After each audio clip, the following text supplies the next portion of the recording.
6300-ൽ പരം വരുന്ന യൂണിറ്റുകളുണ്ട്.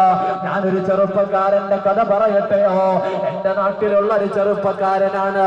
ഒരു പക്ഷേ ബഹുമാനപ്പെട്ട ജുനൈദ് ഉസ്താദിന്റെ കൂടെ പല സ്ഥലങ്ങളിലും നിങ്ങൾ കണ്ടിട്ടുണ്ടാകാം. ആ ചെറുപ്പക്കാരന്റെ കഥ അറിയുമോ?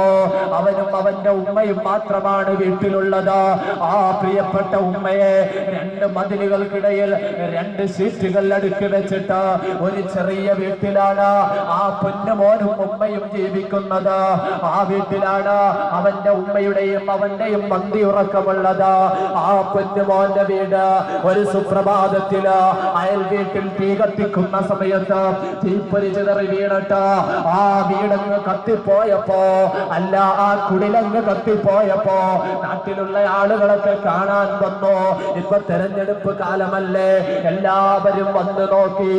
എന്നിട്ട് രാഷ്ട്രീയക്കാര് പല വാഗ്ദാനങ്ങളും നടത്തി. എല്ലാവരും വാഗ്ദാനങ്ങൾ നടത്തിയിട്ട് ഞങ്ങൾ വീട് വെച്ച് തരാമെന്ന് മത്സരിച്ച് പറഞ്ഞപ്പോ ആ ചെറുപ്പക്കാരെന്തൊക്കെ തലകുലിക്ക് സമ്മതിച്ചപ്പോ അവിടെയുള്ള SSFന്റെയും SYSന്റെയും പ്രവർത്തകന്മാര് കൊല്ലം ജില്ലയുടെ പ്രസിഡന്റായ നിസാമുദ്ദീൻ ഫാദിലി ഉസ്താദ് എന്ന ഞങ്ങളെ പ്രിയപ്പെട്ട ഗുരുവര്യന് അതാ എഴുന്നേറ്റ് നിന്നിട്ട് പറഞ്ഞിട്ട്, മോനെ നിഷാദേ, നിഷാദ് എന്ന ചെറുപ്പക്കാരനോട് സംസാരിക്കുകയാണ്. മോനെ, നിന്റെ വീട് കത്തിപ്പോയെങ്കിൽ നിന്റെ രാവുകൾ പകലാക്കിയിട്ട് SSFന്റെ പോസ്റ്റർ എഴുതാൻ നീ പോകുന്നവനല്ലേ?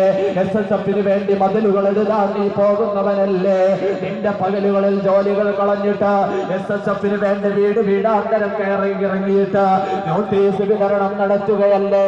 സർക്കുലർ ചർച്ച ചെയ്യാൻ വേണ്ടി വിളിച്ചു വരുത്തുമ്പോ നീ വരുന്നവനല്ലേ?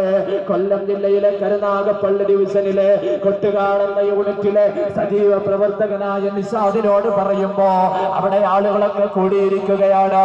SYSന്റെയും SSFന്റെയും പ്രവർത്തകന്മാര് കൂടിയിരിക്കുമ്പോ അവിടെയുള്ള പ്രമുഖരായ ഉസ്താദുമാരെഴുന്നേറ്റ് നിന്ന് സംസാരിച്ചപ്പോ എല്ലാവരും നിഷാദിനെ കുറിച്ച് നല്ലത് പറഞ്ഞുകൊണ്ടിരിക്കുമ്പോ ഒരു രാഷ്ട്രീയക്കാരൻ നിനക്ക് വീട് വെച്ച് തരണ്ട, ഒരു രാഷ്ട്രീയക്കാരൻ നിനക്ക് ഒന്നും തരണ്ട, ഒരു രാഷ്ട്രീയക്കാരന്റെയും ഔദാര്യം പറ്റണ്ട എന്നൊരു കൂട്ടര് അഭിപ്രായപ്പെട്ടപ്പോ ഞങ്ങൾ നിനക്ക് വീട് വെച്ച് തരാം, ഞങ്ങൾ നിനക്കത് ചെയ്തു തന്നില്ലെങ്കിൽ ഏത് പാതിരാത്രിയിൽ എവിടേക്ക് പോകാൻ വിളിച്ചാലും ഇറങ്ങി വരുന്ന പൊന്നുമോനെ, SSFന് നിന്നോടൊരു കടപ്പാടുണ്ടെന്ന് പറഞ്ഞപ്പോ എല്ലാവരും വികാരത്തോടു കൂടി അത് കേട്ടു നിന്നപ്പോ അവിടെയുണ്ടായിരുന്ന ആളുകൾക്ക് നിഷാദിന്റെ കഥ പറഞ്ഞപ്പോ സങ്കടം തോന്നിപ്പോയി.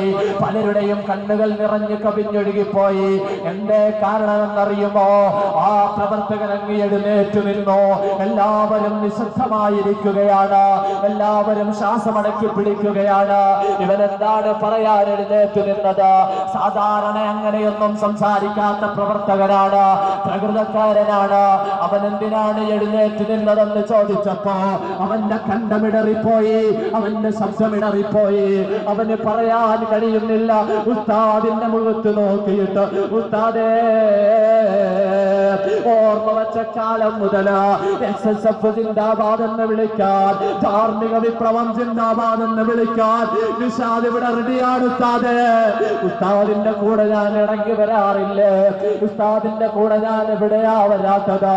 ഈ പ്രവർത്തകന്മാരെ കൂടെ ഞാൻ വരാറുണ്ടല്ലോ, ഞാൻ സർക്കുലർ ചർച്ച ചെയ്യാൻ വരാറുണ്ടല്ലോ, അത് പ്രവർത്തിപഥത്തിൽ കൊണ്ടുവരാൻ വരാറുണ്ടല്ലോ, മതിലുകൾക്ക് പെയിന്റ് അടിക്കാൻ ഏത് പാതിരാവിലും ഞാൻ വരാറുണ്ടല്ലോ, കാന്തപുരം ഉസ്താദിന്റെ കേരള യാത്രയ്ക്ക് ഞാൻ മുൻപന്തിയിലുണ്ടായിരുന്നല്ലോ, IPM സ്നേഹസംഘത്തിലും ഞാൻ ഉണ്ടായിരുന്നല്ലോ. പിന്നെ എന്തിനാണ് എന്നെ നിങ്ങൾ പിടിക്കുന്നതെന്ന് ചോദിച്ചുകൊണ്ട് അവൻ പറയുകയാ, നിങ്ങളെല്ലാവരും കൂടിയിട്ട് 5000-ഉം 10000-ഉം സ്വരൂപിച്ചിട്ട് അത് ലക്ഷങ്ങളാക്കി മാറ്റിയിട്ട് എനിക്കൊരു വീട് വെക്കാൻ തീരുമാനിക്കുന്നത് ഇതിന്റെ പേരിൽ ഞാൻ SSFൽ നിന്ന് പോകുമെന്ന് ഭയന്നിട്ടാണോ? നിങ്ങൾ പേടിക്കണ്ട കേട്ടോ.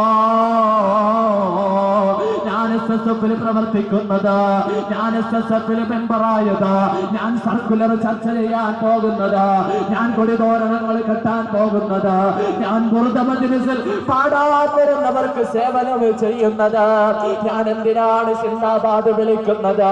അതെന്റെ ആഖിറത്തിന് വേണ്ടിയിട്ടാണ്, എന്റെ ഉമ്മയുടെ ആഖിറത്തിന് വേണ്ടിയിട്ടാണ്. അല്ലാതെ SSF-കാരന്റെ കയ്യിൽ നിന്ന്, SSF എന്ന സംഘടനയിൽ നിന്ന് ഒരു ചില്ലിക്കാശി ദുനിയാവിൽ കിട്ടുമെന്ന് എനിക്ക് യാതൊരു ഉറപ്പുമില്ല. അങ്ങനെ ഞാൻ ആഗ്രഹിച്ചിട്ടില്ല. അതിനുവേണ്ടി അല്ല ഉണ്ടാതെ ഞാൻ SSF-ൽ പ്രവർത്തിക്കുന്നതെന്ന് നിഷാദ് പറയുമ്പോ, എന്റെ പ്രിയപ്പെട്ട കൂട്ടുകാരാ, ഇത് നമുക്കൊരു സ്വാർത്ഥതയുമില്ലാത്ത പ്രവർത്തനമായിരിക്കണം, നിസ്വാർത്ഥമായ പ്രവർത്തകരായിരിക്കണം.